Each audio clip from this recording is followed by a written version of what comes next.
When I first started covering this story a few weeks ago, it seemed like a typical story of tenants that didn't have enough heat. But as I dug deeper, it told a much larger story about how a landlord operates and how the laws in Omaha and Nebraska help him do it. David Barron says he hasn't had sufficient heat in his apartment for 2 years, using his oven and several space heaters to keep his home warm. I've been calling the manager every day. And after reporting it to management for weeks, he says it still wasn't fixed. So I reached out to the property manager, who said at the time it would take weeks to get the parts to fix the furnace. During this time, overnight lows in Omaha were in the single digits, and David's apartment dipped below 40 degrees one night. David's experience prompted me to look deeper into the building's owner, Wise Owl Properties, which, according to public records, is owned by Mark Habibi. He owns properties in Douglas County and the Kansas City area under different LLCs.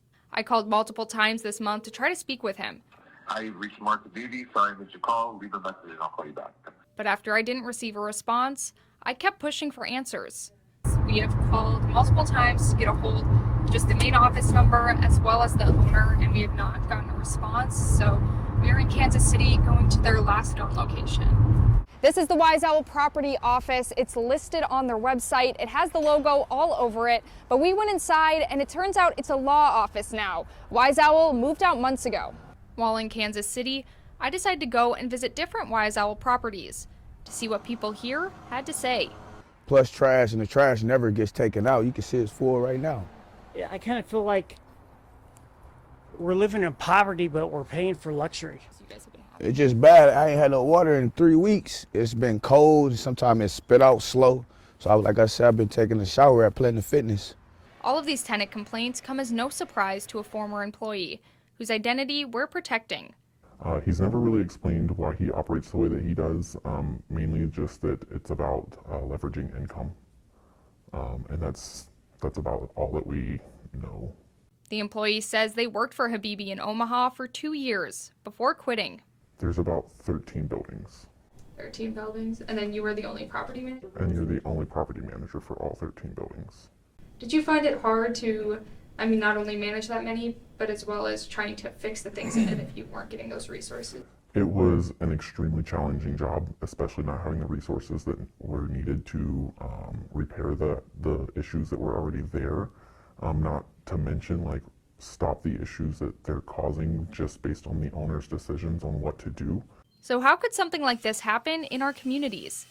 I spoke with State Senator John Kavanaugh, who says because of the way the law is written, landlords tend to come out on top when issues go to court. I think the laws are set up to make landlord-tenant court efficient, and that often efficiency leads to the outcome favoring the plaintiff, which in most cases is going to be the landlord.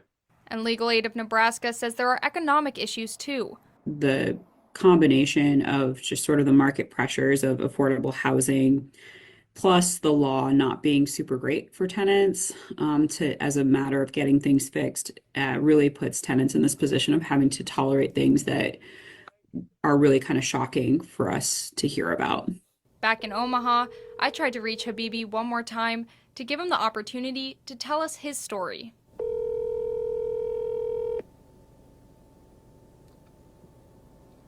Hello? Hello? Hi, is this Mark Habibi? Yes. Hi, this is Greta Goede with KMTV, the CBS station. We have no comment, thank you. Okay.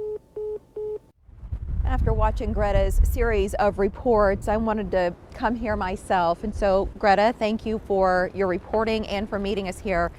I'm curious first about the status of the heat inside. Yeah, Mary, after our first reports, HVAC technicians did come out to the building. They are in the process of getting heat put into David's apartment. Hopefully that will be done soon. That's a remarkable change. That's journalism in action.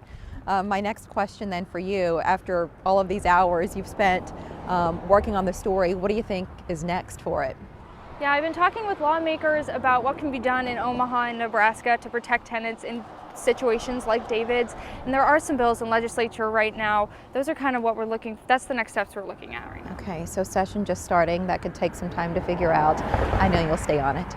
Thank you, Greta.